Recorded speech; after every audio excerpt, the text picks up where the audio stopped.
nakagisnan ko pong relihiyon ay Katoliko. Hanggang sa dumating na rin ang time na ako po ay nabautismuhan bilang born again. May kaopisina po akong iglesia.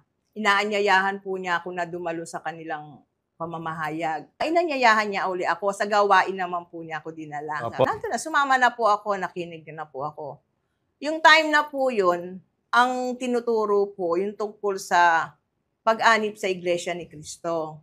Ang una po, kung wala ka sa Iglesia ni Cristo, wala ka sa loob ng Iglesia ni Cristo, hindi ka maliligtas. Tsaka yung mga aral po niya ay taliwas po dun sa mga aral na nakagisnan ko. So, sa madaling salita, inisip ko na dumalo pa po para marami pa po akong matutunan.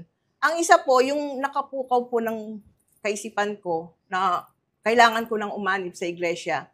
Dahil nga nung sinabi po nung binasa sa Biblia na wag nang ipagpaliban ang pag-anib sa Iglesia ni Cristo. Dapat ngayon na. Dahil hindi po natin malalaman kung kailan po darating mangyayari yung paghuhukom.